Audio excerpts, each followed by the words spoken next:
बोलो श्री सुमतिनाथ भगवान की जय।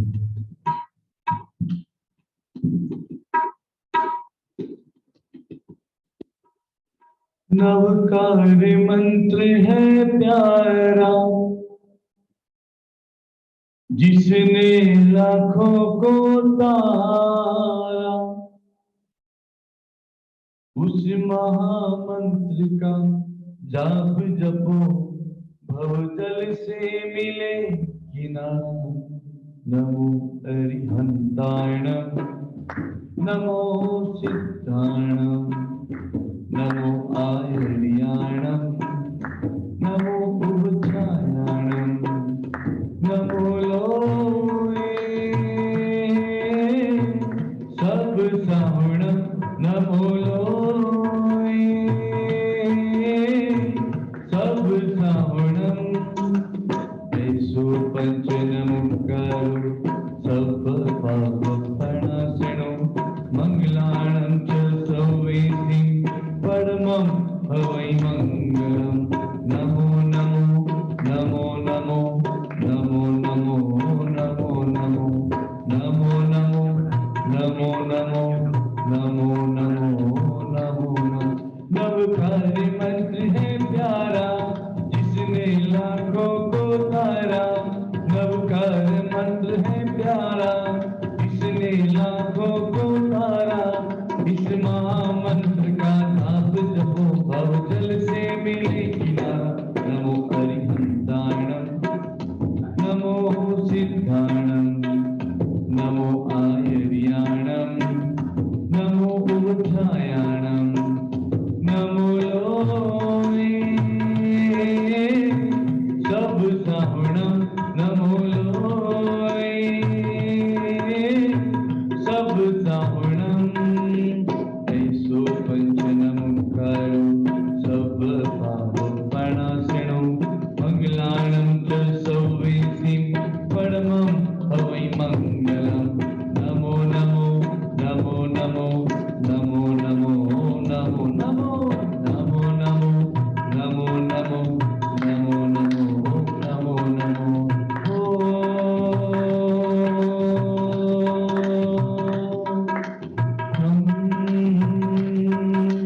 जय जय जय श्री सुमतिनाथ, जय जय जय श्री सुमतिनाथ, जय जय जय श्री सुमतिनाथ, जय जय जय श्री सुमतिनाथ। आओ पधारो सुमतिनाथ, मंगल करजो सुमतिनाथ। आओ पधारो सुमतिनाथ, मंगल करजो सुमतिनाथ। मारा वाला सुमतिनाथ, सौना वाला सुमतिनाथ। मारा वाला सुमतिनाथ, सौना वाला सुमतिनाथ। जय जय जय श्री सुमतिनाथ, जय जय जय श्री सुमतिनाथ, जय जय जय श्री सुमतिनाथ, जय जय जय श्री सुमतिनाथ। साधना करा सुमतिनाथ, समता आपे सुमतिनाथ। समाधि आपे सुमतिनाथ, समता आपे सुमतिनाथ। साधना करावे सुमतिनाथ, साधा आपे सुमतिनाथ। अठाई करावे सुमतिनाथ, साधा आपे सुमतिनाथ। जय जय जय श्री सुमतिनाथ, जय जय जय श्री सुमतिनाथ, जय जय जय श्री सुमतिनाथ, जय जय जय श्री सुमतिनाथ। जय जय जय जय जय जय जय जय जय जय श्री सुमतिनाथ, जय जय जय जय जय जय जय जय जय श्री सुमतिनाथ। आओ पधारो सुमतिनाथ, मंगल करजो सुमतिनाथ। संयम आपो सुमतिनाथ, मोक्ष आपो सुमतिनाथ।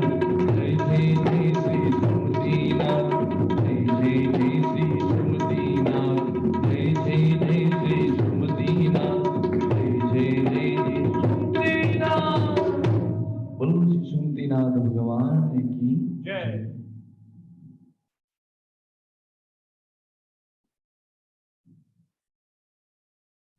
ओम नमो हरिहंताणं, ओम नमो सिद्धाणं, ओम नमो आयर्याणं, ओम नमो वज्रायाणं, नमो देवी सत्वसाहुणं, ईसो पंच नमोकारो सर्वपापपणासनो मंगलाणं च सभ्येसिं परमं हरे मंगलम् मंगलम भगवान वीरो मंगलम गौतम प्रभु मंगलम स्थूलिभद्राध्या जैन धर्मस्तु मंगलम अंगूठे मृतवसे लब्धितना संधार श्री गुरु गौतम समरिये फलदातार मुजराग द्वेषणी आगने शीत चंद्र बनीने ठारे जो अज्ञानना अंधकारમાં શેખર બનીને આવજો જ્યાં જ્યાં પરાજય પામું ત્યાં ત્યાં વિજય મુજને બનાવજો ગુરુદેવ ગુણ વૈભવતાણો વારસ મુજને બનાવજો ગુરુદેવ ગુણ વૈભવતાણો વારસ મુજને બનાવજો ચરણાંબુજે ભક્તો વસે હૃદયાંબુજે પરમાત્મા કરકમલમાં શાસ્ત્રો વસે મુખ કમળમાં મા શારદા મુખ કમળમાં મા શારદા નેત્રાંબુજે નિર્વિકારિતા નેત્રાંબુજે નિર્વિકારિતા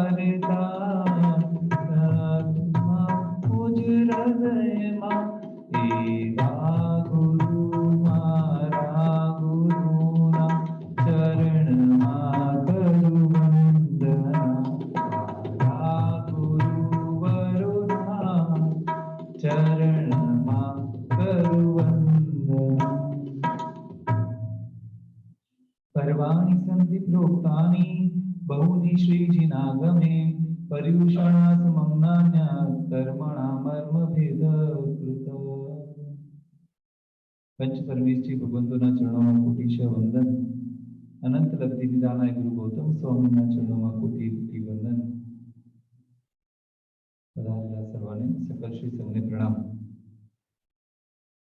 પર્યુષણ મહાપર્વ અને આજે પર્યુષણ મહાપર્વનો બીજો દિવસ પર્યુષણ મહાપર્વની આ સરસ મજાની આરાધનામાં આજે આ બીજા દિવસે અષ્ટાનિકા પ્રવચન અને અષ્ટાનિકાના પ્રવચનોની જે વાત છે એમાં ગઈકાલ સુધી આપણે 3 કર્તવ્યોને જાણ્યા અને ચોથું કર્તવ્ય એટલે અઠ્ઠમનો તપ પહેલું કર્તવ્ય કયું છે અમારી પ્રવર્તન બીજું કર્તવ્ય સાધર્મિક ભક્તિ ત્રીજું કર્તવ્ય ક્ષમાપના અને ચોથું કર્તવ્ય અઠ્ઠમ તપ પરમાત્મા આપણને બતાવે છે કે જીન શાસન કેટલું પ્રેક્ટિકલ છે જીન શાસનની અંદર કેટલી સાયન્ટિફિકલ વાતો આવે છે એ બતાવે છે આ અઠ્ઠમનો તપ કેવી રીતે એમ કહેવામાં આવે હમણાં એક ડોક્ટરનું આખું રિસર્ચ થયું અને એ રિસર્ચની અંદર ડોક્ટરોએ જાણ્યું કે જે વ્યક્તિ 15 દિવસમાં એક ઉપવાસ કરે છે ને એના બોડીમાં બહુ બધા ટી સેલ્સ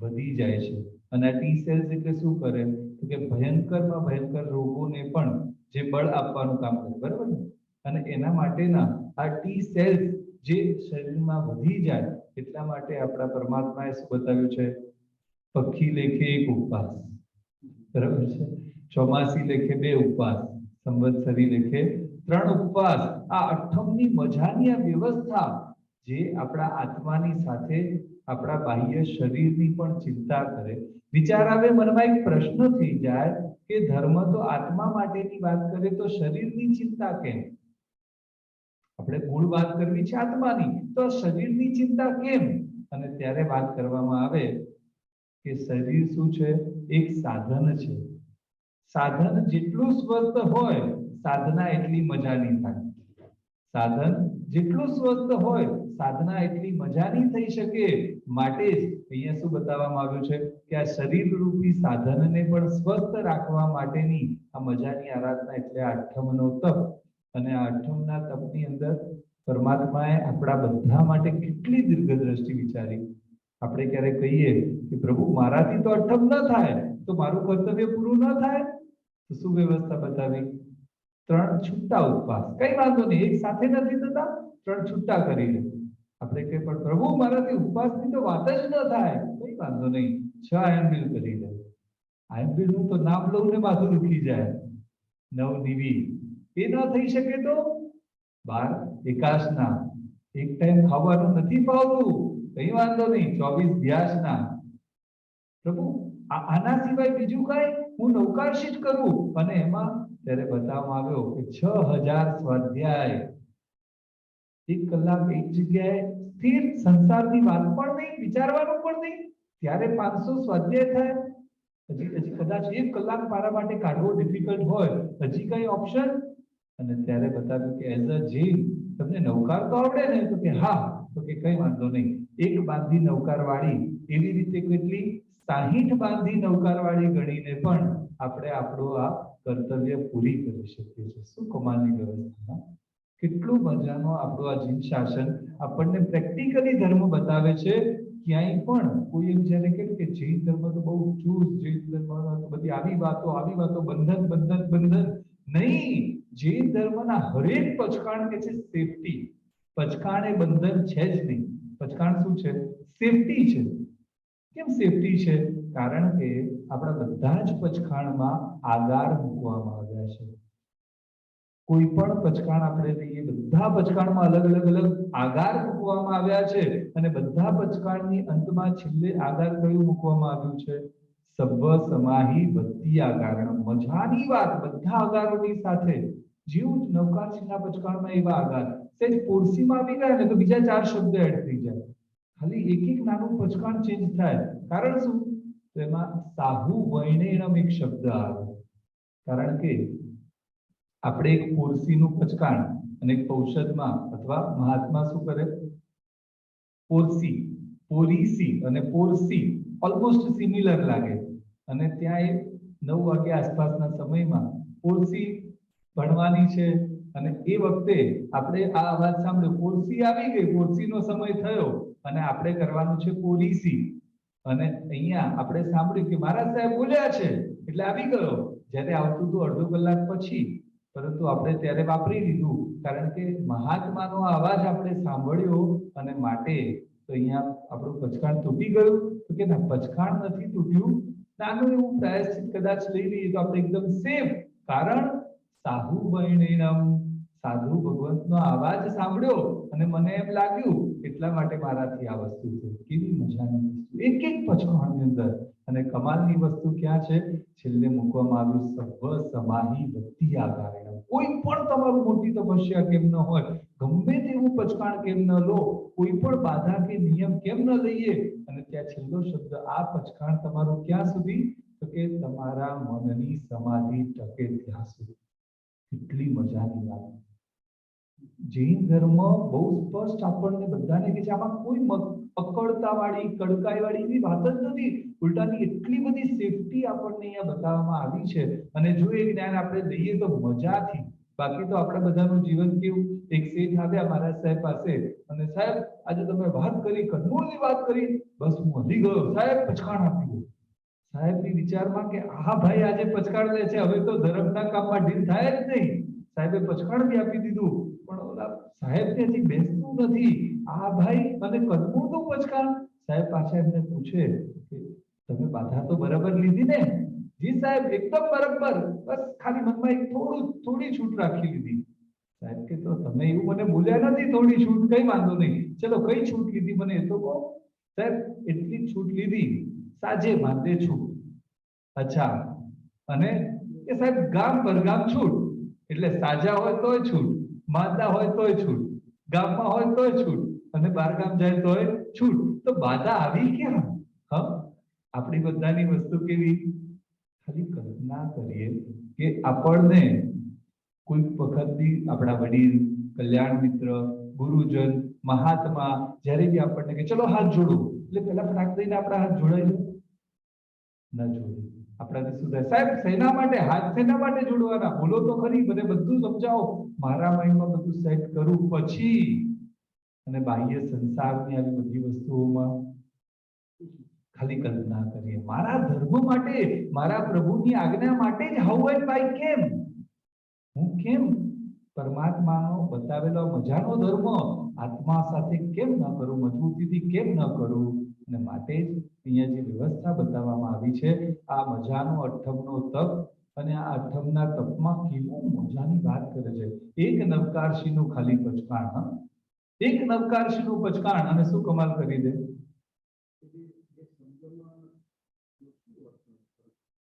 જી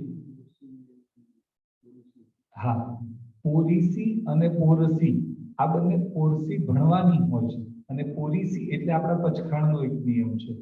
અહીંયા વસ્તુ એમ કહેવામાં આવે છે કે આ નાના નાના શબ્દો છે, પણ એ બધાની અંદરની આપણો જે સમય, કે આ પોરીસી કેટલા સમય આવે, તો કે નવકારશીના આટલા સમય પછી આવે, સૂર્યોદયના આટલા સમય પછી આવે. આ જે એનો ડિફરન્સની વસ્તુ આવે છે, ત્યાં સુધી આપણે જે સમાધિ રાખી છે, ત્યાં સુધીના આપણે જે વ્રતમાં રહીએ છીએ, એનો લાભ આપણને મળે છે.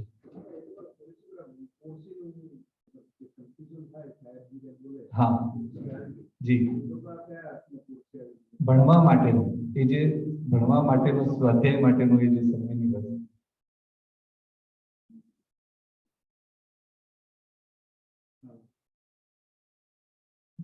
અહીંયા વસ્તુ આવે છે કે એક નવકારશીનું પચકાણ કેટલું લાભ આપે, તો કે 100 વર્ષના નરકનું આયુષ્ય આપણું તૂટી શકે એટલો બધો લાભ. કરવાનું શું છે? કંઈ જ નથી કરવાનું, જેટલું વાપરીએ છીએ એટલું જ વાપરવાનું છે, બધું જે રીતનાની વ્યવસ્થા.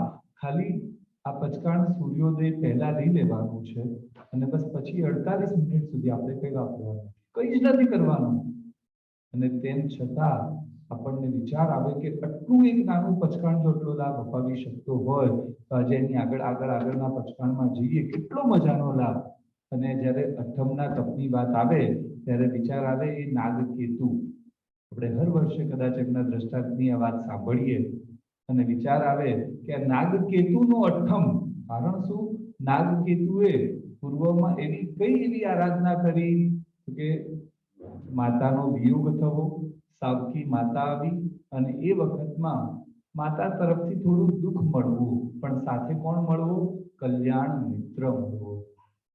કલ્યાણ મિત્રનું મહત્વ જીવ શાસનમાં પણ ઘણું બધું બતાવવામાં આવ્યું છે. આજના સમયમાં આપણે જોઈએ ને, છોકરાઓને કે કોઈ દીકરી આપણે પૂછીએ ને, તો બધાને ફ્રેન્ડ્સનું બહુ જ ક્રેઝ હોય છે. ધર્મ પણ કે છે 100% ભાઈ ફ્રેન્ડ્સનો ક્રેઝ હોવો જ જોઈએ. પણ અહીંયા શબ્દ ખાલી શું મૂકવામાં આવ્યો છે? કલ્યાણ મિત્ર. આ ફ્રેન્ડ્સ કેવો હોવો જોઈએ? જે આપણા આત્માને લક્ષ્યમાં રાખીને, આપણે જેની વાત કરીએ છીએ ને, સમ્યક દર્શન, સમ્યક્ત્વ, સમકિત, આવી જે બધી વાત કરીએ ને, આ વાતની અંદર એમ આપણને વિચાર આવે, આ શબ્દ બહુ મોટો, પણ સમ્યક દર્શન એટલે શું? મને સમ્યક દર્શન કેવી રીતે મળે? શું ગણવું મારે? તો એ સમ્યક દર્શનને કેવી રીતે ઈઝી, એકદમ સરળ ભાષામાં કેવી રીતે સમજી શકીએ? એમ કહેવામાં આવે કે જે વ્યક્તિ કોઈ પણ સંસારના ધર્મના અથવા સંસારના કાર્યમાં પણ કોઈ પણ વ્યક્તિ જો આત્માને કેન્દ્ર સ્થાનમાં રાખે, તો એ જીવ સમ્યક દર્શનને પામે.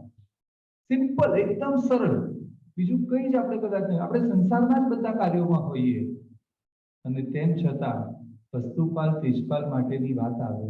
વસ્તુપાલ તેજપાલના અદ્ભુત એ ચરિત્રમાં કે વસ્તુપાલ તેજપાલ જ્યારે યુદ્ધના મેદાનમાં જાય અને યુદ્ધ કરે ને, તો જનોય વધ કરી શકે. જનોય વધ એટલે એમની તલવાર એવી ચાલે કે અહીંયાથી જ બે ટુકડા થઈ શકે, એવી એમની તલવાર છે, એટલી એમની હોશિયારી એ બાબતની. પણ તેમ છતાં એમ કહેવાય કે યુદ્ધના મેદાનમાં પણ તેઓ શુદ્ધ સમ્યક દર્શન વાળા. કારણ શું? સામેવાળા ઉપર કોઈ દ્વેષ છે જ નહીં. આત્મા અને શરીર પર આ કાર્ય સામેવાળા કંઈક એવું ખોટું કર્યું છે, રાજાનો એ આદેશ છે, એ ખોટું છે, એના માટે એની સાથેની સજા. બાકી એના પ્રત્યે મને કોઈ દ્વેષ નથી. શું મજાની વસ્તુ કહે. અહીંયા આપણું આ મન નાની નાની વસ્તુઓમાં પણ આપણું મન કેવું ઓલું થઈ જાય. એક વખત એવું બન્યું કે સંન્યાસીજી રોજ ભિક્ષા લેવા માટે આવે, અને ઘરમાં આવી અને બધા ઘરે જાય ને કે અલેખ નિરંજન, અલેખ નિરંજન, ને બધા જેને જે આપવું હોય થોડું આપે, એક જગ્યાએ આવે, અને એ ઘર ફિક્સ. કેવું ફિક્સ કે એક વખતે જ્યારે સન્યાસી આવે, અલેખ નિરંજન, અને સાસુ બહાર આવીને કે તૈયાર નથી, આગળ જાઓ. રોજનો ફિક્સ. સન્યાસીજી પણ બિચારા ભોળા કે અહીંયા રોજ આવવાનું અને અહીંયા એક જ જવાબ મળે, તૈયાર નથી, આગળ જાઓ. થોડા દિવસ ચાલ્યું અને એક દિવસ એવું બન્યું કે આજે સાસુ હતા નહીં. સન્યાસીજી આવે, અલેખ નિરંજન. બહુને થયું કે આજે તો આપેલું. બિચારા સન્યાસી રોજ આવે છે, કઈ અપાતું નથી, દાવ આજે આપી દઉં. પણ વિચાર આવ્યો કદાચ સાસુને ખબર પડે તો એમને દુઃખ લાગશે, ખોટું લાગશે. હવે ક્યાં ઘરમાં આવી વસ્તુ માટે ઓલું કરવું? એટલે બિચારા બહુ આગળ આવીને કે તૈયાર નથી, આગળ જાઓ. સન્યાસીજી તો ચાલી ગયા, 2 4 6 ઘર આગળ ગયા છે. ત્યાં જ ઓલા સાસુ આવતા હતા કે સન્યાસીજી મારા ઘરે જઈને આવ્યા કે નહીં? હા, જઈને આવ્યો ને. અચ્છા, મળ્યું કે નહીં આજે કાંઈ? સન્યાસીજી કે ના. કેમ? રોજની જેમ, તમારી જેમ તમારા વહુએ પણ કહી દીધું તૈયાર નથી, આગળ જાઓ. સન્યાસીજી વિચાર કે છે અને સાસુ કે શું વાત કરો છો? આપ્યું નહીં? કાંઈ નહીં આપ્યું. નહીં. સન્યાસીજી કે કઈ નથી આપ્યું. ઓકે, ચલો મારી સાથે. અને સન્યાસીજી ખુશખુશાલ, હાશ આજે કંઈક મળવાનું છે અને માટે એકદમ સાથે આવે છે. સાસુ કે છે થોડા આગળ જઈને પાછા આવો, હમણાં હું અંદર જઈને આવું છું. અને સન્યાસીજી ગયા, પાછા આવ્યા અને પાછા આવીને કે છે અલેખ નિરંજન. અને સાસુ ત્યાં બહાર આવીને કે છે તૈયાર નથી, આગળ જાઓ. સન્યાસીજી કે આજ કેવું થયું તો મને પાછા કેમ બોલાયા? તો કે આ અધિકાર મારો છે, વહુએ કેવી રીતે લઈ લીધો? ખાલી કેવી વસ્તુ છે સંસારમાં આપણા બધાની મનસ્થિતિ અહીંયા કેવી છે? અહીંયા આ અઠમનો તપ, આપણા તપ કેવી મજાની વસ્તુ છે કે તપ એટલે તપનું સિમ્બોલ શું? આપણે નવપદજીમાં અરિહંત સેઠ આચાર્ય ઉપદેશ સાધુ, પછી દર્શનનું સિમ્બોલ એટલે શું? દર્શનનું પિક્ચર આપણે શું જોઈએ? સમ્યક દર્શનનું જીનાલયનું શિખર આપણને સમ્યક દર્શન, સમ્યક જ્ઞાનમાં સાપડો અને પુસ્તક આપણે જોઈએ. સમ્યક ચારિત્રમાં કોણે લેવાનું છે? હા, આપણે બધાએ લેવાનો છે. આજે નહીં તો કાલે 100% લેવાનો છે. એ રજોરણ દેખાય. અને સમ્યક તપમાં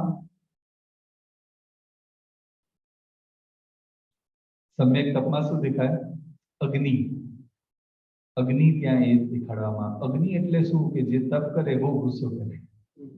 હા, અગ્નિ એટલે શું? કે એવું બને તો નહીં ને કે ઘરમાં કોઈને ખબર હોય આજે આમનો ઉપવાસ છે, આજે આમને છંછેડતા નહીં.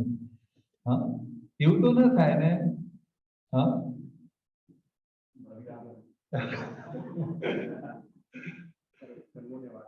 હા, કર્મોને, આપણા આત્મા ઉપર લાગેલા અનાદિકાળના આવા જે કર્મો છે એ બધાને બાળવાનું કાર્ય.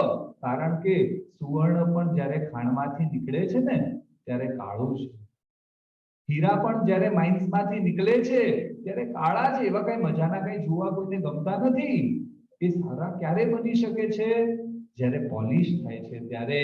સુવર્ણ પણ અગ્નિમાં જ્યારે તપે છે ત્યારે એનું તેજ વધે છે અને જીવ આત્મા જ્યારે શુદ્ધ તપમાં જોડાય છે ત્યારે આત્મા પવિત્ર બને છે. અને આપણા નિકાચિત કર્મોને પણ હળવા કરવાનું કાર્ય એટલે આ મજાનો તપ બતાવવામાં આવ્યો છે. આપણે કહીએ કે આવો જ કેમ તપ? ખાલી ખાવા પીવાના ત્યાગ વાળો તપ? તો કે નહીં ભાઈ, 2 પ્રકારના મુખ્ય તપ, 6 બાહ્ય અને 6 અભ્યંતર. એમાં પણ આપણને ઓપ્શન 12 વસ્તુના તપનું આપી દેવામાં આવ્યું. બાહ્ય તપમાં આપણને અંશનથી લઈ અને એક પછી એક તપ બતાવવામાં આવ્યા છે. અને એવી જ રીતે કેટલો મજાનો તપ. અંશન નથી થતું, કઈ વાંધો નહીં, ઉણોદરી કરી લો. ઉણોદરી એટલે શું? બસ જેટલી ભૂખ છે થોડું ઓછું ખાધું. કેટલી મજાની વ્યવસ્થા. કેવો સરસ મજાનો આપણો આ ધર્મ છે કે જેમાં કોઈ જ બંધનની વસ્તુ નથી. આજે મારાથી કદાચ ઉપવાસનું તપ નથી થયું, હું ઉણોદરીનું તપ તો કરી જ શકું. ઉણોદરી તપ કરશે, છરી પાલિત સંગ કાઢશે અને તીર્થંકર નામ કર્મ સુધીની વાત ઉણોદરી તપમાં બતાવી. બોલો, ખાલી કલ્પના કરીએ કેટલો મજાનો આ તપ અહીંયા બતાવવામાં આવ્યો છે. એક પછી એક તપને જોઈએ. આ તો બાહ્ય તપ થયા. એવા અભ્યંતર તપના અંદર તો એક મજાનો ગુણ છે. પહેલું પ્રાયશ્ચિત. બહુ જ છે ને, એટલી મજાની વ્યવસ્થા ગોઠવી છે ને. પહેલું જ પ્રાયશ્ચિત. અને જેવું આત્મા શુદ્ધ થાય ને એટલે મજાનો ગુણ એમાં લગાવી દીધો. કયો ગુણ? બીજો પ્રાયશ્ચિત્તમ વિણવ. એટલે બીજો ગુણ કયો છે? બીજો તપ અભ્યંતર તપમાં વિનયનો ગુણ. હવે આ વિનય ગુણ એટલે કેવો મજાનો ખ્યાલ છે. આ વિનય ગુણ છે ને મેગ્નેટ જેવો છે, ચુંબક જેવો છે. જે જીવની પાસે આ વિનયનો ગુણ આવી જાય ને, બાકીના બધા જ ગુણો ઓટોમેટિક એની પાસે આવી જાય. જે જીવની પાસે વિનયનો ગુણ આવી જાય, આપણે વિચાર કરીએ, જે ગૌતમ સ્વામીજીને આપણે અનંત લબ્ધિની દાન આ બોલીએ છે, એક લબ્ધિ બી મેળવવી હોય તો કેટલી સાધના કરવી પડે. અને અહીંયા ગૌતમ સ્વામીજી અનંત લબ્ધિ મેળવવા કેટલી સાધના કરી? કઈ સાધના કરી? વિનય ગુણની. બસ પરમાત્માને ગાળો દેતા આવ્યા ગૌતમ, જ્ઞાન પામ્યા તે બ્રહ્મ. કોણ છે મહાવીર? જોઈ લો, હમણાં એને ઓલું કરી દઉં, માયાવી લાગે છે.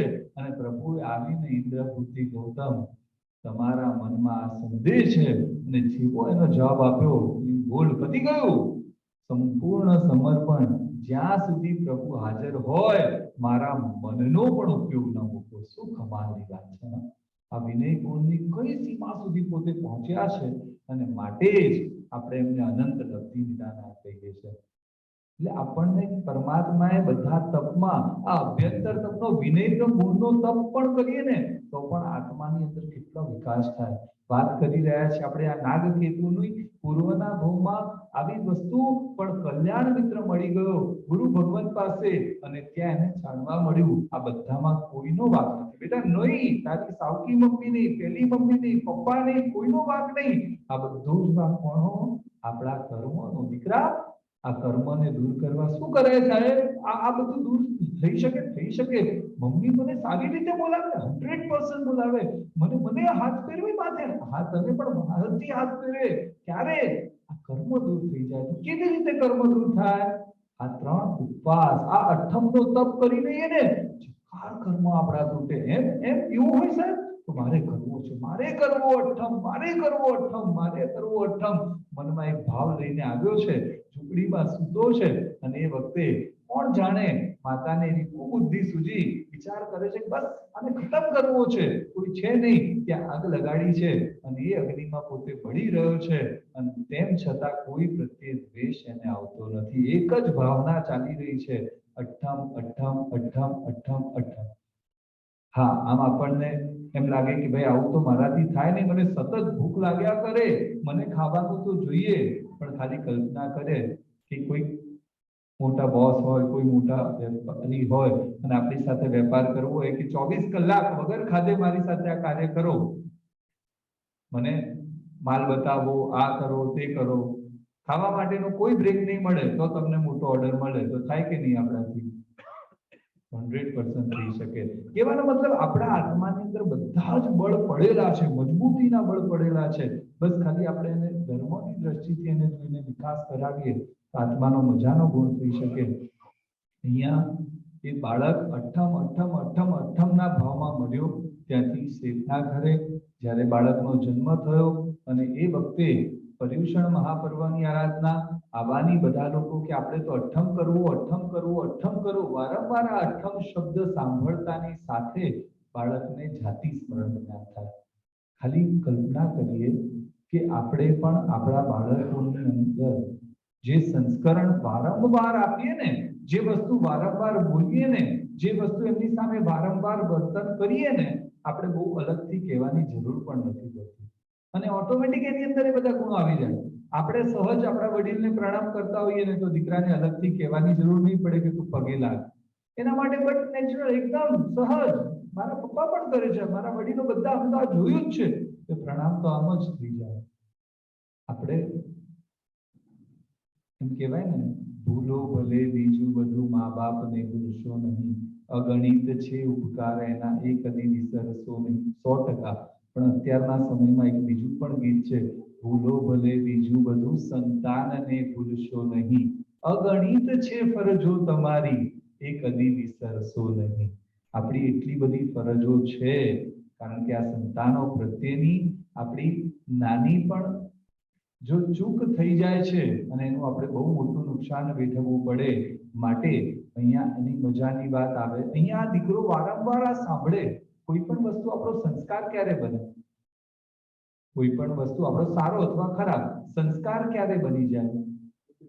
જે વસ્તુ વારંવાર થાય ને, એ આપણો સંસ્કાર બની જાય.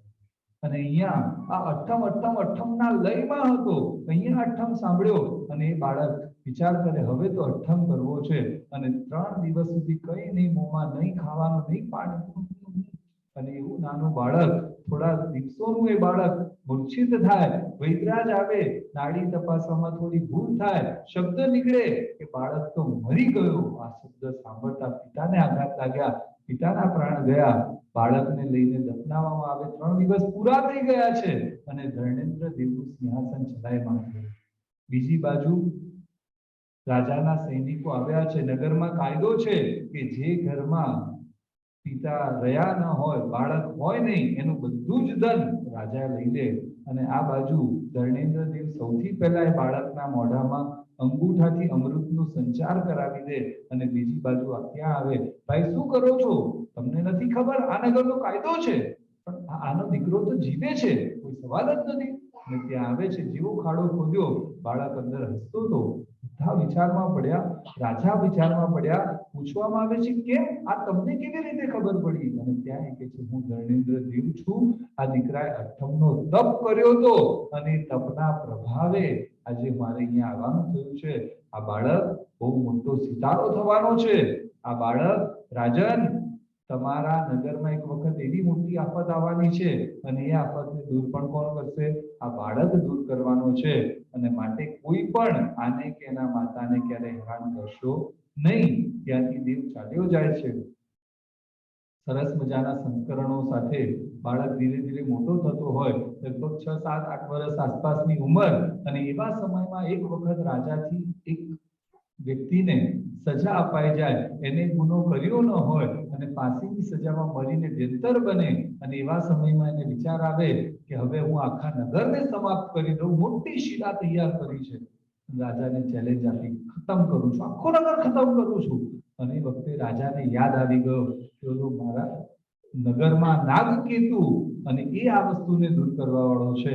તરત એને કીધું, નાગકેતુ દોડતો આવે. એ સમયમાં સૌથી ઊંચું શું? તો કે જિનાલય. ગામમાં સૌથી ઊંચું શું હોય? તો કે જિનાલય. એ જિનાલયના શિખર ઉપર ચડે અને જેવી શિલા નીચે આવતો એક હાથ આમ કર્યો છે, શિલાએ હાથનો સ્પર્શ થતાની સાથે કંકર બની જાય છે. અને ઓલો વેંતર પણ ધ્રુજી ગયો. આ એક બાળકની અંદર આટલી બધી તાકાત, આનો મતલબ મારા અહીંયા હવે રહેવાય નહીં. અને વેંતર ચાલ્યો જાય છે. અને નાગકેતુ પરમાત્માની પુષ્પ પૂજા કરે. ગઈકાલે પણ આપણે વાત થઈ હતી, કુમારપાલ મહારાજા પણ શું કરે? પરમાત્માની પુષ્પ પૂજા કરે. નાગકેતુ પણ પરમાત્માની પુષ્પ પૂજા કરતો જાય. આ પુષ્પ પૂજાનો મજાનું પરમાત્માને અર્પણ કરવાનો જે ભાવ, અને એ પુષ્પ પૂજાને કરતા કરતા એક નાનકડો સાપ ત્યાં આવીને બેઠો તો એને ખ્યાલ નથી, અને સાપ એને ડંખ મારે છે નાગકેતુના શરીરમાં ઝેર ફેલાવવા માટે. અને એવા સમયે નાગકેતુ શુભ લેશિયામાં ચડે, શુભ ધ્યાનમાં ચડે. મનથી બધા જ વસ્તુથી પર થાય, મનથી ભાવથી જાણે સંયમ ગ્રહણ કરે. કારણ કે હવે સમય કદાચ વધારે નથી, અને ભાવથી એ સંયમ ગ્રહણ કરતા કરતા છપક શ્રેણીના મંડાણ થાય. અને ત્યાં જ 4 ઘાતી કર્મ તૂટીને કેવલ જ્ઞાન, કેવલ દર્શનને પ્રાપ્ત કરે. અને ત્યારબાદ ત્યાંથી આયુષ્ય પૂરું થાય ને મોક્ષ પદને પ્રાપ્ત કરે. આપણે ખાલી કલ્પના કરીએ, એક અઠ્ઠમનો ભાવ, એક અઠ્ઠમનો તપ શું કમાલ કરી શકે છે. બસ, તો આપણે પણ આપણા જીવનની અંદર આવા સરસ મજાના કર્તવ્યને આપણે બધાએ પૂરું કરવું જોઈએ. અને માટે આપણે આવી રીતે આખા વર્ષમાં કેટલા ઉપવાસ આવે? આજે અહીંયા વર્ષનું અઠ્ઠમનો કર્તવ્ય છે, એવી રીતે આખા વર્ષમાં, કારણ કે આપણે બોલીએ ને પક્ષી લેખે 1 ઉપવાસ, ચોમાસી લેખે 2 ઉપવાસ, તો આ તો કર્તવ્ય કમ્પલસરી કરવા જ પડે. તો એ બધા કેટલા કરવાની વસ્તુ આવે? 30 ઉપવાસ આખા વર્ષના ટોટલ આપણે જો કરીએ ને તો 30 ઉપવાસ સુધીનું આપણું કર્તવ્ય. એટલે આપણને જે પેપર આપવામાં આવ્યું છે એમાં આપણે અઠ્ઠમના તપમાં તો ઠીક કર્યું, સાથે 30 લખી આખા વર્ષમાં હું કેવી રીતે આ 30 ઉપવાસ પૂરા કરું એનું પણ આપણે ત્યાં જાણ લેવી જોઈએ. અને એ રીતે જો આપણે પૂરું કરીએ તો આપણને પરમાત્માની આજ્ઞા પાલનનો એક આનંદ આવે. ચાલે ને? હા, હમણાં આવ્યું ને, ઉપવાસની જગ્યાએ તમે એટલા એમબીલ કરી શકો, 30ની જગ્યાએ 60 એમબીલ કરી શકો. બધી જ આપણા જૈન ધર્મમાં સરસ મજાની વ્યવસ્થા અહીંયા બતાવવામાં જ આવી છે કે દરેકે દરેક વસ્તુને કેવી રીતે આપણે કરી શકીએ. બરાબર છે. જેમને બી આવા તપ હોય, આંબીલની મોટી હોળી વગેરે ચાલતી હોય, ગુરુ ભગવંતની આજ્ઞા લઈ લે એના માટે બધી જ છે. કારણ કે ગુરુ ભગવંત ઘણી બધી વખત એવું બને છે, જેમ હમણાં નેમનાથ દાદાનો અઠ્ઠમ હતો અને ઘણા બધા આરાધકોની હોળી ચાલતી. હવે એ વખતે પોતાને અઠ્ઠમ કરવો હોય, સમજો એ અઠ્ઠમ કરે તો એને પછી પાછા આંબીલ અલગથી કરવા કે નહીં. અને મને ત્યાં છે અમારા સંઘમાં ગુરુ ભગવંત હતા, સાહેબે કીધું કે નહીં, તમારો આઠમ બી ગણાય અને તમારા આ 3 આંબીલ પણ અહીંયા ગણાય. ગુરુ ભગવંતે એમને છૂટ આપી. એટલે પણ જેમના એકાદશના ચાલુ હતા, 24 ભગવાનની આરાધનાના એકાદશના, એમને સાહેબે શું કીધું, નહીં, તમારો આઠમ અલગ અને એટલા એકાદશના તમારે પાછળથી એક્સ્ટ્રા કરવા પડશે. એટલે જે સમયે જે ગુરુ ભગવંત આપણે જેમને ગુરુ તરીકે માનતા હોય, એ ગુરુ ભગવંત આપણને જે આજ્ઞા આપે આપણે એમને ફોલો કરી શકીએ. બરાબર છે. એટલે આ રીતે આપણે આપણા કર્તવ્યને પૂરા કરવા જોઈએ. અને આવા સરસ મજાના આઠમના તપના કર્તવ્યની સાથે 5મું કર્તવ્ય આવે છે ચૈત્ય પરિપાટી. ચૈત્ય પરિપાટી એટલે શું? હર વર્ષે આપણે સાંભળીએ છીએ, જોડાઈએ પણ છીએ. કેવી રીતે, શું કરવાનું હોય એમાં?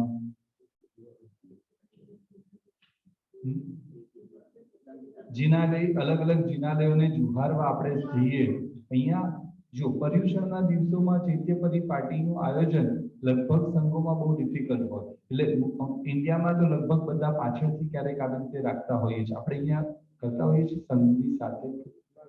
હમણાં નથી થઈ છે, પહેલા કર્યું છે. બહુ સરસ. આ વખતે જોઈ લેવાનું, પાછું કઈ અનુકૂળતા થતી હોય તો વાંચતે ગાજતે એક જગ્યાએથી આપણે આપણા જિનાલય સુધી પહોંચીએ. એવી રીતનું કઈ 28 તપસ્વી બધા રેડી. ઓકે, હા હા. એટલે આ એક સરસ મજાનું પરમાત્માની ભક્તિનું એક અદ્ભુત આ કર્તવ્ય છે. કારણ કે ગુરુમાં છે ને અમને તપોવનમાં વારંવાર કહેતા કે અત્યારના સમયમાં આપણને બધાને ઇન્સ્ટન્ટ પુણ્ય અગર કોઈ જોઈએ ને, ઇન્સ્ટન્ટ પુણ્ય તો ક્યાંથી મળી શકે? અને એ બતાવવામાં આવ્યું છે પરમાત્મા ભક્તિ. આપણી અંદર ગુરુમાં અમને કહેતા, ઘણી વખત ઘણા જણ કહેતા ગુરુઓને કે ગુરુદેવ તમે અહીંયા આખું વર્ષ છોકરાઓને ભણાવો, પણ દિવાળીમાં ઘરે જાય કે ઉનાળામાં 1-2 મહિના ઘરે જાય પાછો તો એના રંગમાં લાગી જાય, પાછો ભાઈ તમે અહીંયા આવીને પાછી એના માટે મહેનત કરો. ત્યારે ગુરુમાં કહેતા હતા કે અમારા તપોવનમાં અમે છે ને 2 વસ્તુ આવી રાખી છે, સવારની અષ્ટપ્રકારની પૂજા અને સાંજની સંધ્યા ભક્તિ આરતી.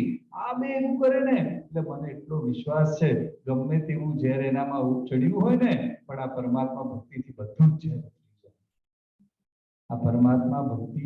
એક વખત એક વ્યક્તિ ચંદનના લાકડા લેવા માટે ચંદનના જંગલ પાસે આવ્યો અને ખબર હતી કે પાસે એક સંન્યાસીજીનો આશ્રમ છે. સાંજ સુધી પહોંચી ગયો. સંન્યાસીજીને કે છે આજે અહીંયા રોકાવું છે.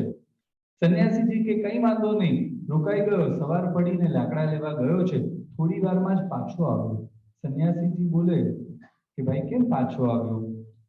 લાકડા તો છે નહીં, તે લીધા નહીં. સંન્યાસીજી ત્યાં છે ને બહુ બધા સાપ હતા. સીધી વસ્તુ છે, ચંદનના જંગલમાં બહુ બધા સાપ હોય. કારણ શું?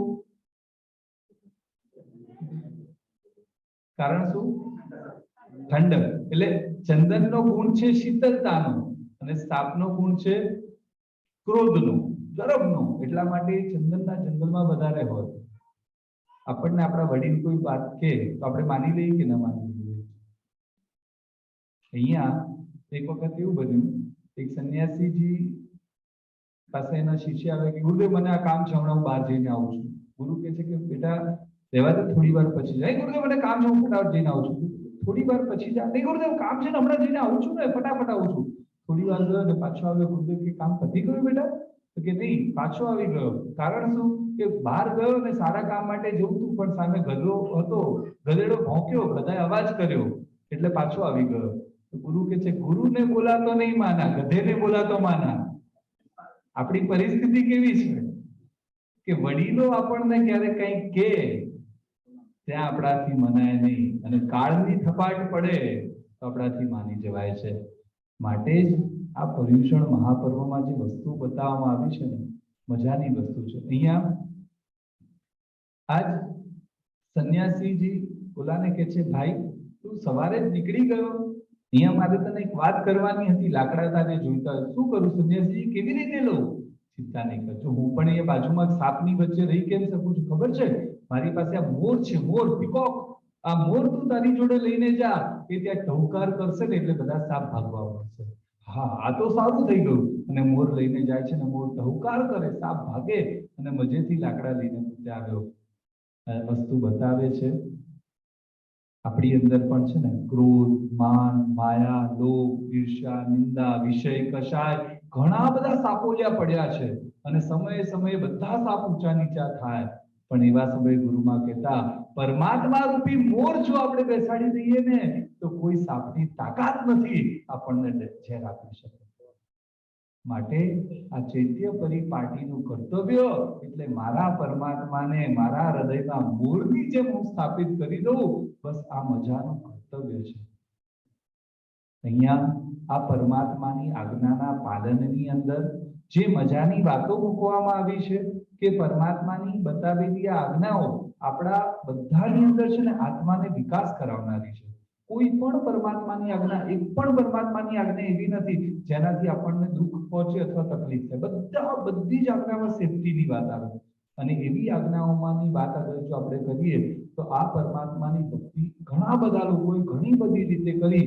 એમાંની એક શ્રેષ્ઠ વાત આવે જેને જીન શાસનને એક જ વ્યક્તિએ બહુ મોટી જે ભેટ આપી, એટલે 1.25 લાખથી અધિક જીન મંદિર જેમને બનાવ્યા અને 1.25 કરોડથી અધિક જીન પ્રતિમાઓ જેમને ભરાવી. કોણ હતું? સંપ્રતિ મહારાજા. કેવો એક વ્યક્તિ શું કમાલ કરે છે. આ સંપ્રતિ મહારાજા એટલે કોણ? કે પૂર્વના ભવનો એ યાચક અને યાચના કરે, શેઠ આપો, શેઠ આપો ને શેઠ નહીં હે, નથી. એક શેઠને ત્યાં જાય, શેઠ કઈક આપો ને, શેઠ આપો ને. કે તને કીધું ને કઈ નથી, ચલ તું જા. તો એ કે છે, શેઠ એક કામ કરો ને, પાણી તો આપો. શેઠ કે છે, હા થોડી વાર બેસ, હમણાં મારો માણસ આવે છે એટલે આપું. કે પાણી આપવામાં વાંધો નથી, થોડી વાર. શેઠ બહુ તરસ લાગી છે. શેઠ કીધું ને માણસ આવે એટલે આપું છે, થોડી વાર. શેઠ હવે રહેવાતું નથી, પાણી આપો ને. તને કીધું ને માણસ આવે એટલે આપે છે. અને ત્યારે એ કહે છે કે શેઠ થોડી વાર માટે માણસ નહીં બની શકો? થોડી વાર માટે પણ શું આપણે માણસ ન બની શકીએ? અને માટે શેઠ કહે છે, ચલ તું હવે નીકળ અહીંયાથી. અને એ વખતે આગળ ગયો. એક શેઠને ત્યાં પાછો જાય, શેઠ આપો ને. શેઠ કઈ નથી, પાણી બી નથી. ચલ એક કામ કરો ને શેઠ, બોલો નીચે પથ્થરો પડ્યો છે, એ પથ્થરો તો આપો. શેઠ કે પથ્થર આપવામાં તો કઈ વાંધો નથી. લઈને પથ્થર એને આપ્યો. ઓલાને પૂછ્યું કે ભાઈ આ પથ્થરથી તું શું કરીશ? આના કઈ તને પૈસા મળવાના છે? ના શેઠ. તો આ શું કરીશ? આગળ જઈને પાછું નાખ. તો પછી મારી પાસે લીધો કેમ? શેઠ તમારી જેમ હું પણ ગઈકાલનો એક શેઠ હતો, પણ મેં છે ને ક્યારેય કોઈને આમ કર્યું નથી. આજે તમે પથ્થર આપવા માટે આમ હાથ કર્યો ને, કાલે તમારો હાથ આમ ન થાય. ભિખારી ઘર ન માંગે ભીખ, એ તો આપે શીખ. મેં ન આપ્યું ને ત્યારે આવ્યા દાડા આવા. મેં ક્યારેય પણ હાથ આમ ન કર્યો ને, માટે આમ દિવસો આવ્યા છે. અને માટે તે વિચાર કરે છે કે વાત કેવી છે. અહીંયાથી નીકળ્યો છે, 3 દિવસ થઈ ગયા, ખાવા પીવાનું કઈ મળ્યું નથી.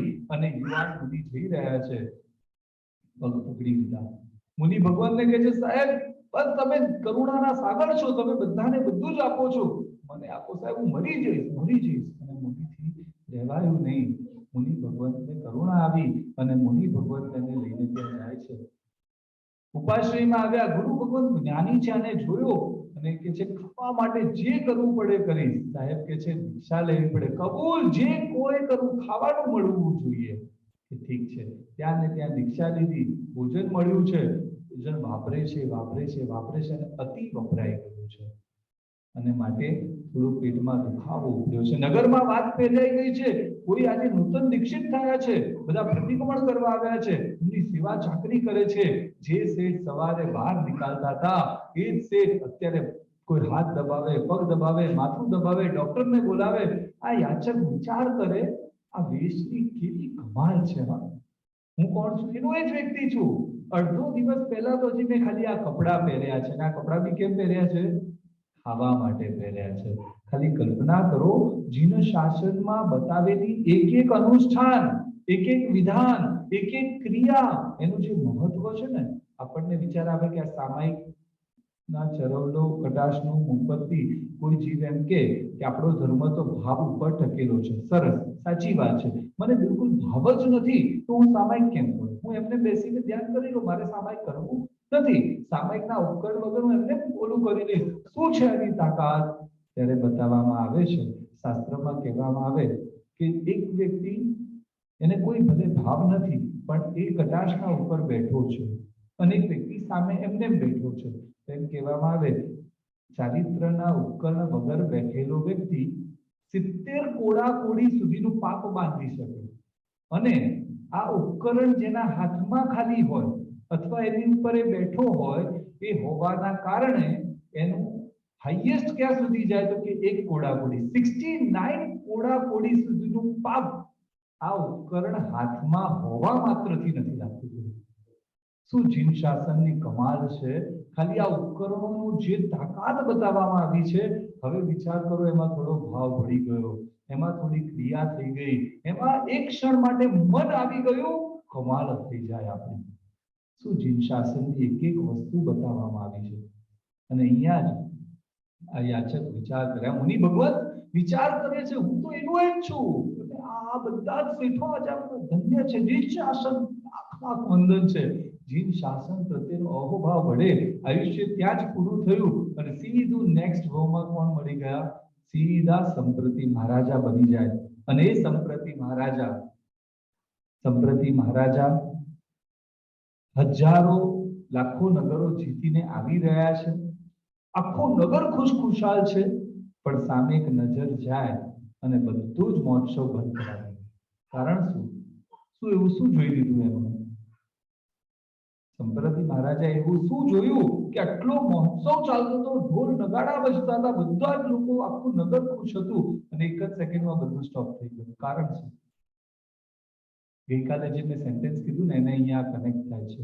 ગઈકાલે મેં એક સેન્ટેન્સ કીધું હતું કે જીવનમાં ક્યારેય પણ દુઃખી ન થવું હોય તો આ સેન્ટેન્સ છે, અને સેન્ટેન્સ છે, મારા માતા પિતાને દુઃખ થાય એવું કાર્ય હું ક્યારેય ન કરું. અને અહીંયા સંપ્રતિ મહારાજાએ સામે મહેલમાં જોયું, ઝરૂખામાં મારી બા, મારી મમ્મી ઊભી છે, અને મમ્મીના મુખ ઉપર ખુશી નથી. એક જ સેકન્ડમાં બધું સ્ટોપ. હવે ફટાફટ એની માં, તું કેમ દુઃખી? તું કેમ ખુશ નહીં? તારો દીકરો આટલું રાજ્ય જીતીને આવ્યો, તું કેમ દુઃખી? બોલ, તને તકલીફ શું પડી? અને એ વખતે માતા કે દીકરા, મેં તને જૈન કુલમાં જન્મ આપ્યો, અને જૈન કુલમાં જન્મ તને આપ્યા પછી તું આટલા નગરો જીત્યો ને, મને એનાથી કોઈ લેવા દેવા નથી. તે કેટલા જિનાલયોનું નિર્માણ કર્યું, તે શાસનના શું એવા કાર્ય કર્યા જેના થકી મને આનંદ થાય. અને તરત જ જ્યોતિષને બોલાવે. જ્યોતિષને કે મારું આયુષ્ય કેટલા વર્ષનું? જ્યોતિષ કે 100 વર્ષનું આયુષ્ય બાકી છે.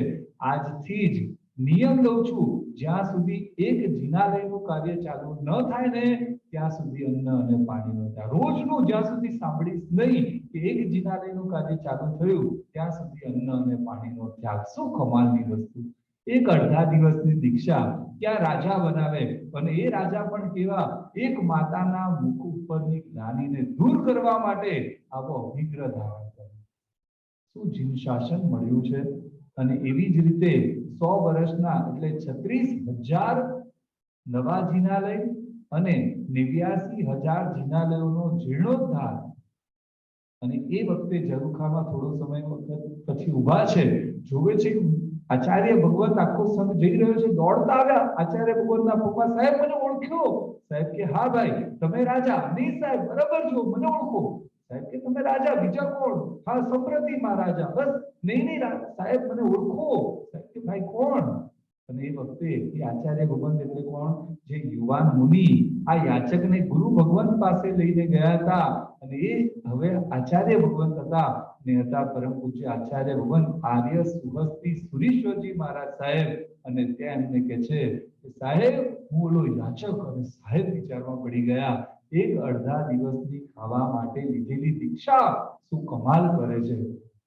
સાહેબ, સર્વસ્વ તમને અર્પણ. અને સાહેબ કે છે કે ભાઈ, અમારે તો આ બધો ત્યાગ કર્યો છે, તું શાસનના કાર્ય કર. અને એમાં જ આ ગુરુ ભગવંતના હસ્તે અને માટે જ આ સંપ્રતિ મહારાજાની પ્રતિમાનું મહત્વ કહેવું. પ્રતિમા પરમાત્મા તો ઘણા બધા પ્રાચીનથી ઘણા બધા ભગવાન મળી જાય, પણ સંપ્રતિ કોને પ્રભુજી છે? વાહ, આનંદ. અને એ જોઈને આનંદ. કારણ શું? કારણ શું? પરમાત્મા તો પ્રાચીન બીજા પણ ભગવાન મળે, પણ સંપ્રતિ મહારાજાનું મળ્યા ને એટલે એકદમ આનંદ આવે. જ્યાં પૂજા કરવા જઈએ એટલે ખબર પડે કે અહીંયા સંપ્રતિકાલીન પ્રભુજી છે. કારણ એક જ છે, સંપ્રતિ મહારાજાએ આ 1.25 લાખ જીન મંદિર કે 1.25 કરોડ જીન પ્રતિમામાં ક્યાંય પણ પોતાનું નામ નથી લખ્યું. સંપ્રતિ મહારાજાએ કોઈ પણ જગ્યાએ પોતાનું નામની ઈચ્છા નથી રાખી. નામ એનો નાશ, નામ મંકાય નહીં. બસ એક જ જે ભાવની ધારામાં એ સંપ્રતિ મહારાજા જોડાયા છે, અને એના દ્વારા આજે પણ એવા પ્રભુજીને જોતા આનંદનો પાર નથી રહેતો. મને યાદ આવે છે, સુરતના ઉમરામાં જિનાલયની પ્રતિષ્ઠા અને પદ્મપ્રભ સ્વામી સંપ્રતિ મહારાજાના સમયના સંપ્રતિ મહારાજાએ ભરાવેલા એ પ્રભુજી ખૂબ મહેનત કરતા ગુરુ ભગવંતની પરમ કૃપાએ અનાયાસે એક ગામમાંથી મળી ગયા. ચઢાવવાનો લાભ લગભગ 4-4.5 કરોડ રૂપિયામાં મુંબઈમાં સેજલ એક્સપોર્ટ ડાયમંડ માર્કેટમાં ચંદુ કાકા એમના પરિવારને આ લાભ મળ્યો. આવતીકાલે પ્રતિષ્ઠા છે. દીકરો પરીન અને આખું પરિવારના 6 સભ્યો સાહેબ પાસે આવીને, સાહેબ 1 કલાક અમને આપવાનો છે. સાહેબ પાસે બેઠા, આવતીકાલે પ્રતિષ્ઠા, શું ભાવના ભાવવાની છે બતાવો. અને ભાવ સાહેબ બધા જ બતાવ્યા. ગયા છે, પ્રતિષ્ઠા થઈ, બહુ જ ઉલ્લાસ સાથે બધું જ સરસ થયું. બહાર આવીને પરીન સાહેબે, સાહેબ ખૂબ ઉલ્લાસ હતો, પણ હવે આ જિનાલયમાં કાળા ધબ્બા લાગશે સાહેબ. આ કંકુના થાપા કર્યા, પણ હવે અહીંયા કાળા ધબ્બા લાગશે સાહેબ. તૂટી ગયો. સાહેબ કે ભાઈ થયું શું આવું? અને એ વખતે સાહેબ મમ્મી પપ્પા કહે છે અહીંયા આપણું નામ લખાવવાનું છે. આ સંપ્રતિ મહારાજા જેને કોઈ નામની અહીંયા રાખી નથી, હવે અમારું નામ દો સાહેબ. આ નથી, મને નહીં ગમે સાહેબ, શું કરવું? અને સાહેબ કે છે, પ્રભુથી પાગલ થઈ કર પ્રીત, પછી તારી જ્યાં જાય ત્યાં જી. પરમાત્માથી પાગલ થઈને પ્રીત કરજા. આ પ્રભુ અહીંયાનો વાત સાંભળશે તારો. અને ભાઈ બેઠા છે, 1 દિવસ 2 દિવસ ને 3 દિવસ. મમ્મી પપ્પાને કહે છે વાત કરવી છે, અને બેસીને ઘરમાં વાત કરી. મારી ઈચ્છા આવી છે, આવા સંપ્રતિ મહારાજાએ જ્યારે નામ નથી રાખ્યું તો આપણે આટલી રકમમાં નામ રાખશું. અને એ વખતે અંતરની પ્રભુ સાથેના ઉદ્ગાર કમાલ કરે. મમ્મી પપ્પા કે દીકરા તારી ઈચ્છા નહીં તો નામ નહીં ચાલે. ને ખરેખર આજે પણ આ જ તાકાત આ પરમાત્માની અંદર છે. આ પરમાત્માની ભક્તિનું આ સરસ મજાનું કર્તવ્ય એટલે આ ચૈત્ય પરિપાટી જિનાલયમાં આપણે સૌ જઈએ. કંઈ પણ થઈ જાય, હરરોજ પરમાત્માનો ખાલી એક સ્પર્શ.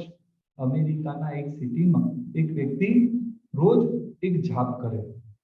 આપણા ધર્મમાં છે ને નિયમિતતાની એની બધાની બહુ મજાની તાકાત બતાવી છે. આ વ્યક્તિએ આ વસ્તુઓ સાંભળી હતી. પોતાના ઘરમાં એક દિશા, એક આસન, એક સમય, એક સ્થાન બધું નક્કી કરીને રોજ એક જાપ કરે. કોઈ જાપ કરે, ઓ ગોડ સેવ મી, ઓ ગોડ સેવ મી, ઓ ગોડ સેવ મી. એક જ જાપ લગભગ 12 વર્ષ સુધી નિયમિતપણે એને ચાલુ રાખ્યો.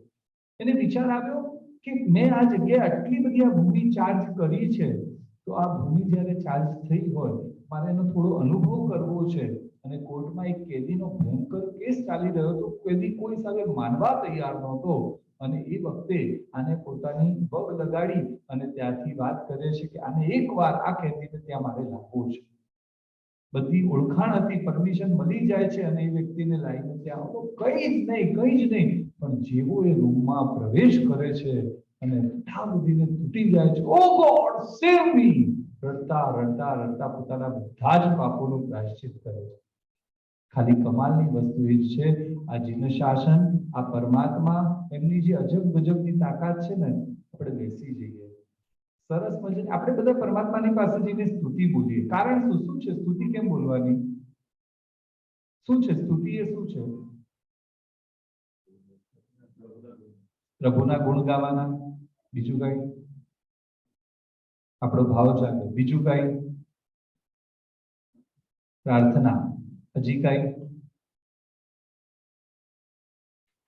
પરમાત્મા સાથે સિમ્પલી કોઈને પણ આપણે મળ્યા, કેમ છો, એની પછી જે વાતો કરીએ ને, એ વાતો કરવાનું કામ એટલે સ્તુતિ. અને એમાં પણ એટલી મજાની, આપણને ખાલી શું હોય છે, ઘણી વાર છે ને, આપણને ક્યારેક કોઈ સ્તુતિનો અર્થ ખ્યાલ ન હોય તો આપણે ગડબડ કરીએ. ક્યારેક આપણને જવાની ઈચ્છા થઈ, ચલો આજે હોટેલ જવું છે, આજે મૂવી જોવા જવું છે, અને આપણને વિચાર આવ્યો કે જીનાલય છે, ચલો દર્શન કરીને જઈએ. અને ત્યાં જઈએ અને ત્યાં જઈને આપણે સ્તુતિ કરીએ, દયા સિંધુ દયા કરજે દયા, મને આ જંજીરોમાંથી હવે જલ્દી છૂટો કરજે, નથી આ તાપ સહેવાતો. એટલે મને વિચાર ના આવે કે આપણે ભગવાનને કહીએ છીએ મને આ જંજીરોમાંથી છૂટો કરજે, પણ જઈએ છીએ ક્યાં? હોટેલમાં. તો જંજીરોમાંથી છૂટા થવા જઈએ છીએ કે બંધાવા જઈએ છીએ? તો અહીંયા સ્તુતિઓના અર્થ સાથે જો આપણે કરીએ, એટલી મજાની વાતો આવે. કેટલી નાની આ સ્તુતિ, એટલે જે દ્રષ્ટિ પ્રભુ દર્શન કરે. આ સ્તુતિમાં કોની વાત આવે ખબર છે? કોઈની વાત નહીં, આપણી વાત. આપણી વાત એટલે મારી આંખો, ભગવાન આજે તારી પાસે આવ્યો છું ને, પણ ભગવાન મારે આજે મારી આંખોને થેન્ક યુ કહેવું છે. જે દ્રષ્ટિ પ્રભુ દર્શન કરે તે દ્રષ્ટિને પણ ધન્ય છે. મારી આંખ તને thank you, lakh lakh thank you, કારણ કે તું પરમાત્માના દર્શન કરે છે. જે જીભ જીનવરને સ્તવે તે જીભને પણ ધન્ય છે. પીએ મુદા વાણી સુધા તે કર્ણ યુગતને ધન્ય છે. અરે ભગવાન, તારું જે નામ અમારું હૃદય લઈ રહ્યું છે ને, એ જે નામ મંત્ર વિશદ ધરે તે હૃદયને પણ. આજે આવ્યો તારી પાસે છું, સ્તુતિ તારી કરવી છે, પણ થેન્ક યુ કોને કેવું છે? મારા મળેલા ઇન્દ્રિયને થેન્ક યુ કેવું છે, જેના થકી આજે પ્રભુ હું તારી પાસે આવી શકું છું. સ્તુતિઓની એટલી મજાની વાતો છે કે આપણે સ્તુતિ બોલવી હોય ને પરમાત્માની પાસે, અને એ વખતે જ્યારે આપણે જઈએ, એમાંની બે લાઈન, કોઈ પણ સ્તુતિની પહેલા પણ આ બે લાઈન આપણે બોલી શકીએ છીએ. હું બોલાવું, મારી પછી આપ બધા બોલજો, ઠીક છે? આનંદ છે, આનંદ છે, આનંદ બસ આનંદ છે, આનંદ છે, આનંદ છે, આનંદ છે, આનંદ છે, આનંદ છે, આનંદ બસ આનંદ છે, આનંદ છે, આનંદ છે, આનંદ બસ આનંદ છે. વૈરાગ્યનો રસ્તો બતાડે છે પ્રભુ તારા નયન. વૈરાગ્યનો રસ્તો બતાડે છે પ્રભુ તારા નયન. થોડો મળેલું એમ સમજાવે છે પ્રભુ તારા નયન. થોડો મળેલું એમ સમજાવે છે પ્રભુ તારા નયન.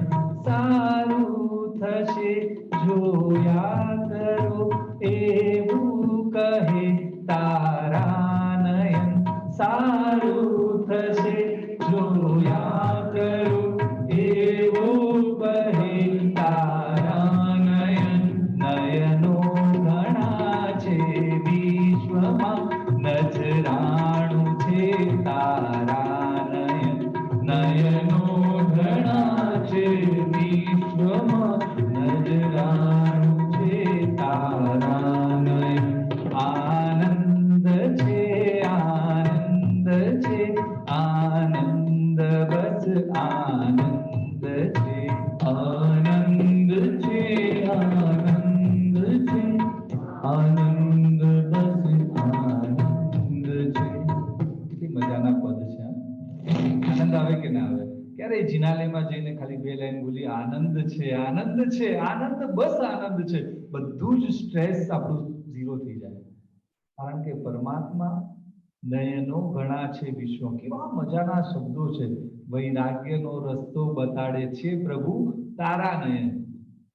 છોડો મળેલું એમ સમજાવે છે પ્રભુ તારા નયન.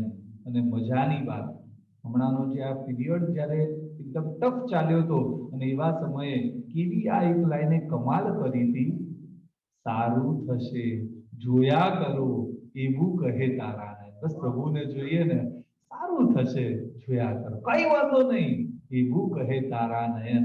અને નયનો ઘણા છે વિશ્વમાં, પણ પ્રભુ નજરાણું છે તારા નયન, તારા નયન. અને માટે જ આવા પરમાત્માના આ ભક્તિના મજાને આપણે જ્યારે લેવો હોય ને, ત્યારે એવી સરસ મજાની સ્તુતિઓ ચાલે. આજે પણ કેટલી બધી જગ્યાએ, ભાયંદરની વાત કરું, મુંબઈમાં ભાયંદર અને ત્યાં આવેલું 52 જિનાલય, અને એ 52 જિનાલયમાં બધી દેવીઓમાં કેટલા બધા પ્રભુજી ત્યાં, પણ કેટલા પૂજારી ખબર છે? એક પણ નહીં. એટલે પૂજારી ખરી, પણ એક પણ પૂજારીએ એક પણ પ્રભુજીનો સ્પર્શ કરવાની જરૂર નહીં. રોજની અષ્ટપ્રકારની પૂજા માટે આખા સંઘના બધા લોકોએ આ દેવી મારી, આ ભગવાન મારા, આ ભગવાન મારા, અને રોજ બધા જ શ્રાવક શ્રાવિકાઓ મળી અને બધા જ શ્રાવક શ્રાવિકાઓ ત્યાં ભગવાનનો પક્ષાલ કરે, અંગલુચના કરે, પાટલુચના કરે. બધું જ કોનું કામ? પૂજારીનું કામ તો ખાલી વાસણ લાવો, મૂકો, ધોયું, કર્યું, એ જ વાસ્તુ. બાકી બધું જ કાર્ય ત્યાંનો આખો સંઘ કરે. શું કમાલની વસ્તુ! અને નાનું જિનાલય નથી, ઓછા પ્રભુજી નથી, એટલા બધા પ્રભુજી. અને આખા જિનાલયના જેટલા કેટલા ઉપરના ફ્લોરમાં જિનાલય, નીચે જિનાલય, બધી દેવી, અંડરગ્રાઉન્ડમાં જિનાલય, પાછળ ઘર મંદિરનું જિનાલય, અને બધા જ પ્રભુજી માટે આખો સંઘ ત્યાં ભક્તિ કરે. અને એ ભક્તિની સાથે ત્યાં ક્યારેય બી જઈએ, સવારે જઈએ તો સાંજે કોઈ દેવી પાસે કોઈ શ્રાવક ઊભું હોય, કોઈ દીકરી ઊભી હોય, પ્રભુ પાસે સ્તુતિગાન કરે. કેવી રીતે? 1, 2, 5, 10, 15, 25, અડધો કલાક, 1 કલાક ખાલી સ્તુતિ. અને એ સ્તુતિઓનું જ્ઞાન કરતા કરતા કરતા આજે એ જગ્યાથી લગભગ 300 થી અધિક દીક્ષાઓ થઈ ગઈ છે. શું કમાલની તાકાત છે આ સ્તુતિની અંદર! પરમાત્માની પાસે સ્તુતિ ગાન કરતા જાય, કરતા જાય, કરતા જાય, અને આત્માને મજાનું બળ મળતું જાય. પરમાત્માની ચૈત્ય પરિપાટી એટલે મારા જિનાલય, આખા પરિવાર સાથે, આખા ચતુર્વિધ સંઘ સાથે આપણે જઈએ અને જઈને પરમાત્મા માટે ભેટણાઓ લઈને જઈએ, થાળના થાળ લઈને જઈએ, અને એવી સરસ મજાની ભેટ પરમાત્માને ત્યાં અર્પણ કરી અને પરમાત્મા પાસેથી ગુણોની ભેટ લઈને આપણે જ્યારે બહાર નીકળીએ, ત્યારે આપણે આ ચૈત્ય પરિપાટી એટલે જિનાલયની શુદ્ધિ કેવી રીતે જાળવવી, પરમાત્માની ભક્તિ કેવી રીતે કરવી. આપણે ચૈત્ય વંદન કરીએ ને, એમાં સ્તવન બોલીએ તો આપણને કેટલા, 3 સ્તવન બોલીએ તો આનંદ આવે કે 1 સ્તવન બોલીએ તો આનંદ આવે? હા, ઓવરઓલ જનરલ બધા લોકોને આપણે પૂછીએ તો બધાને 3 માં મજા આવે કે 1 માં મજા આવે?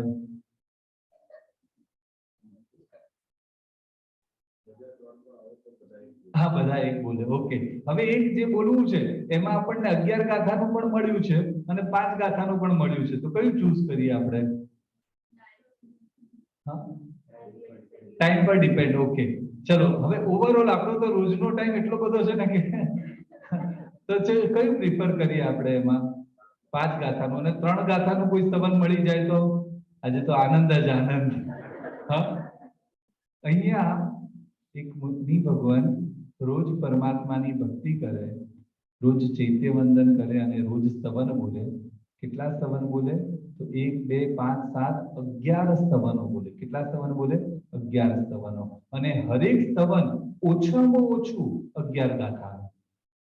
ખાલી કલ્પના કરજો, એક સ્તવન મિનિમમ 11 ગાથાનું, બધા એનાથી મોટા.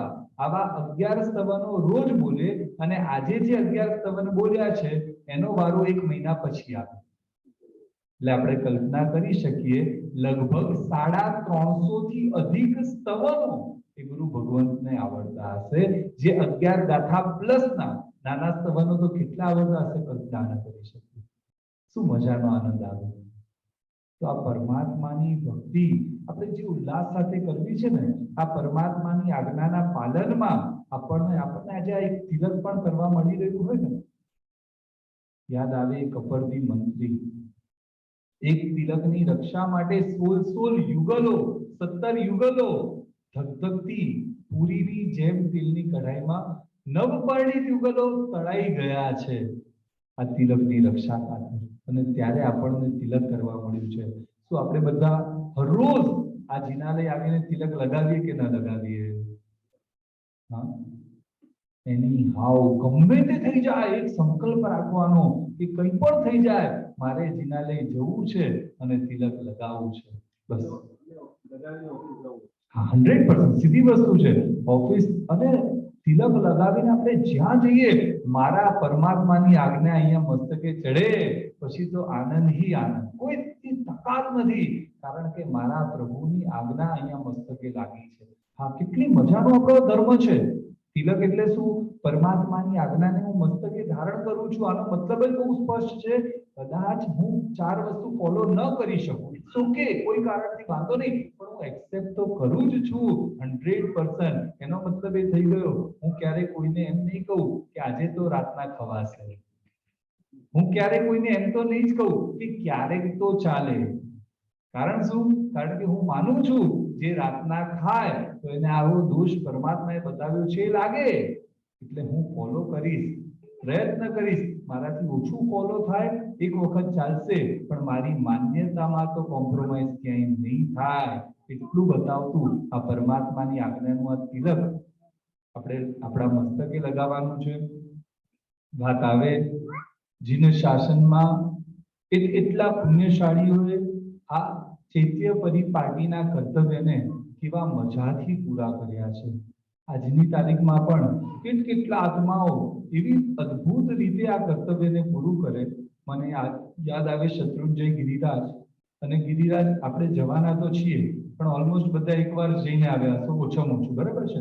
તો એ ગિરિરાજમાં બાબુનું દેરાસર બધાને ખ્યાલ છે, બરાબર? કોણે એનું નિર્માણ કરાવ્યું? ત્યાં નામ આવે, મોટા અક્ષરે નામ લખાવેલું છે. બાબુનું દેરાસર ખબર છે? એના નિર્માણની પાછળનું રહસ્ય શું? કેમ એ જિનાલયનું નિર્માણ થયું? કેવું જિનાલય છે ખબર છે? પાછું બરોબર ધ્યાનથી જોઈએ તો ખ્યાલ આવે કેવું જિનાલય છે. જેવું ઉપર દાદાના દરબારમાં જિનાલય છે કે આદિનાથ ભગવાનની સામે ત્યાં પુંડરીક સ્વામી બેઠા હોય, વચ્ચે મરુદેવા માતા હોય, એવી જ રીતનાનું આખું જિનાલય. પાછળ રાયણ પગલાનું એક ત્યાં વસ્તુ બનાવ્યું, આવી જ રીતનાનું આખું જિનાલય. તો આ જિનાલય અહીંયા કેવી રીતે બન્યું? અને ત્યારે વાત આવે કલકત્તાના મહેતાબ કુમારી, અને એ ત્યાં પધાર્યા છે. શરીર અશક્ત છે, ડોલીમાં યાત્રા કરવાનો વિચાર કરે કે મારા હિસાબે બીજાને કેમ મારે કષ્ટ આપવું. અને દીકરાને કહે છે કે અહીંયા ઉપર દાદાના દરબાર જેવું જિનાલયનું નિર્માણ હોય તો મારી જેમ ભવિષ્યમાં કોઈ આવે તો એને આવી તકલીફ ન પડે, એ મજેથી અહીંયા મુક્તિ કરી શકે. એ સમયમાં એમ કહેવાતું કે કલકત્તામાં અજીબગંજ અને જિયાગંજ આ કેવા હતા ક્ષેત્ર ખબર છે? એક તરફ આખા ભારતની સંપત્તિ અને ખાલી એક તરફ અજીબગંજની સંપત્તિ. આટલો સુખ સાહેબી, બધાના મહેલો ને મહેલોમાં બધા રહેવા વાળા નથી. અને એ વખતે માતાની ઈચ્છા ખાતર આ જિનાલયના નિર્માણ માટે સંઘ નીકળ્યો છે. કાર્ય અહીંયા ચાલુ છે અને ત્યાંથી કલકત્તાથી પ્રતિષ્ઠા માટે સંઘ નીકળ્યો છે. સંઘ કેટલા દિવસનો? 2, 5, 10, 1 મહિનો, 2 મહિના, 6 મહિનાના સંઘ. ત્યારે કહેવાય કે 7 વર્ષનો સંઘ લઈને આવ્યા છે. કેટલા વખતનો? 7 વર્ષના સંઘે તો ગિરિરાજ પહોંચ્યા છે. અને કમાલ શું, રસ્તામાં જેટલા ગામ આવ્યા ને બધે જિનાલયનું કાર્ય ચાલુ કરતા આવે છે. ખાલી કલ્પના કરી આપણને દેખાય આ બાબુનું દેરાસર, પણ એની પાછળ જે બન્યું છે આખો સંઘ 7 વર્ષે ગિરિરાજ પહોંચે અને રસ્તામાં જેટલા ગામ આવે બધી જગ્યાએ જિનાલયનું કાર્ય ચાલુ કરાવતા આવે. પણ વિચાર આવે એવું કોઈ મુહૂર્ત નહીં જોયું હોય, આ દિવસ ચોખ્ખો નથી ચોખ્ખો. ત્યારે કહેવામાં આવે કે જીવનમાં ઉલ્લાસ હોય ને એ શ્રેષ્ઠ મંગલ મુહૂર્ત. કોઈ પણ દિવસ કેમ ન હોય, એ વખતે જો તમને ઉલ્લાસ હૃદયમાં હોય એ શ્રેષ્ઠ મુહૂર્ત કહેવાય. અને એવી રીતે આ 7 વર્ષે સંઘ પહોંચ્યો, અદભુત જિનાલયની પ્રતિષ્ઠા. અને જ્યારે આખો સંઘ પાછો જાય બધા જિનાલયની પ્રતિષ્ઠા કરાવતો પહોંચે. જેટલા જિનાલયના કાર્ય ચાલુ કર્યા હતા એ બધા જ જિનાલયની પ્રતિષ્ઠા કરાવતો કરાવતો પાછું પહોંચે. શું દ્રવ્ય એ લોકોએ વાપર્યું હશે, શું પરમાત્મા ભક્તિ કરી હશે, અને કેવી સરસ મજાની આ પરમાત્મા ભક્તિના બીજ આવનાર ત્યાં રહેલા બધા જ જીવોની અંદર પાડ્યા હશે. બસ આપણે તો આમાંથી કંઈક કરીએ, પરંતુ અંતરથી આપણે કરવાનું શું છે? અત્યારે નવું નિર્માણ તો જેમ આપણે અહીંયા કરી રહ્યા છે ને, ઇન્ડિયામાં આપણે કદાચ નવું નિર્માણ હમણાં નથી કરવું, આપણે તો ખાલી એને સાચવવાનું છે. આપણે તો ખાલી સાચવવાનું એટલે બસ ત્યાં જઈને ભક્તિ કરવાની છે, અને પ્રાચીન તીર્થોમાં વિશેષ જવાની જરૂર છે. અને પ્રાચીન નગરોમાં જ્યારે આપણે જઈએ ત્યારે આપણને ખ્યાલ આવે, મને યાદ આવે સાધર્મિક ભક્તિનું આપણે જે કર્તવ્યની વાત કરી હતી, પાછું એ કર્તવ્યની વાત આવવાની છે, છતાં દ્રષ્ટાંત અહીંયા યાદ આવ્યું છે એટલે લઈ લઉં છું. અમદાવાદમાં કલ્પેશભાઈ વી શાહ, બાયપાસ સર્જરીનું ઓપરેશન, થિયેટરમાં જવાનું, મનમાં સંકલ્પ કરવો, વ્યવસ્થિત થઈ જાય તો સાધર્મિક ભક્તિ કરવી છે. બરાબર છે? સાધર્મિક ભક્તિ કરવાનો લાભ ક્યાં મળે? હવે આ સ્વસ્થ થઈ ગયા, કેટલી સાધર્મિક ભક્તિ? 5000 સાધર્મિક પરિવારોની ભક્તિ, અને હરેક પરિવારને એ સમયમાં 1000ની નોટ હતી, એટલે એ સમયે આખું 1000નું બંડલ એટલે 1 લાખ રૂપિયાથી આવા 5000 પરિવારોની સાધર્મિક ભક્તિ. કેટલા થયા? 50 કરોડ રૂપિયા. એમ કહેવાતું એ સમયમાં કેટલા હજાર એમની પાસે કરોડ હતા? કીધું હતું કે એ વખતમાં એમની પાસે ટોટલ મૂડી થઈને 70 કરોડ રૂપિયા હતા. એમાંથી મૂડીમાંથી આ 50 કરોડ રૂપિયા એમને સાધર્મિક ભક્તિમાં વાપર્યા.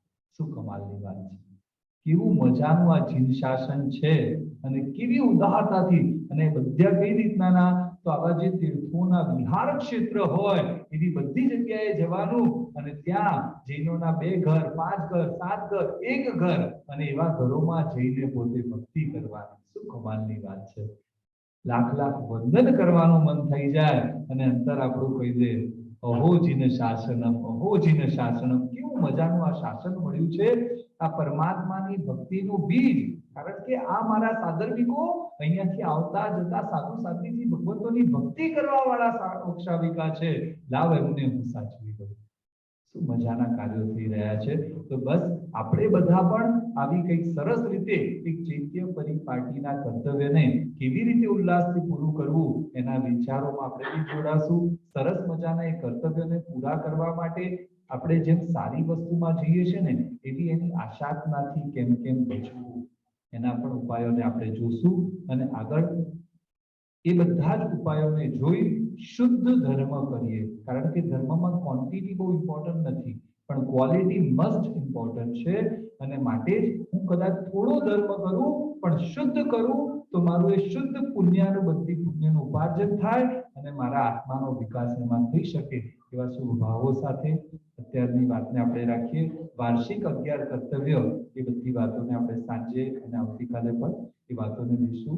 જૂનાગઢના વિરુદ્ધ કંઈ પણ બોલાયું હોય તો અંતરથી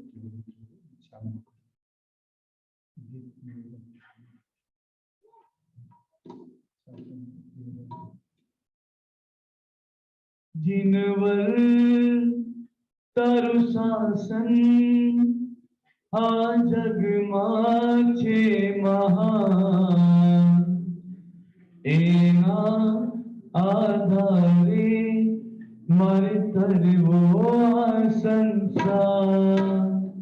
जिनवर तारु शासन आ जगમાં છે મહાન,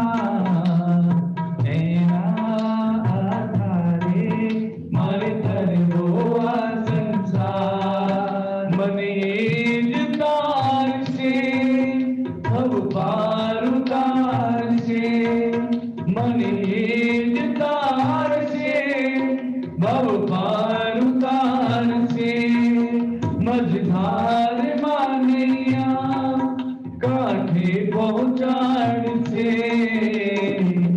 एवी मुझने श्रद्धा छे, साची साची श्रद्धा छे. हाँ, दृढ़ मुझने श्रद्धा छे, पाके पाए श्रद्धा छे.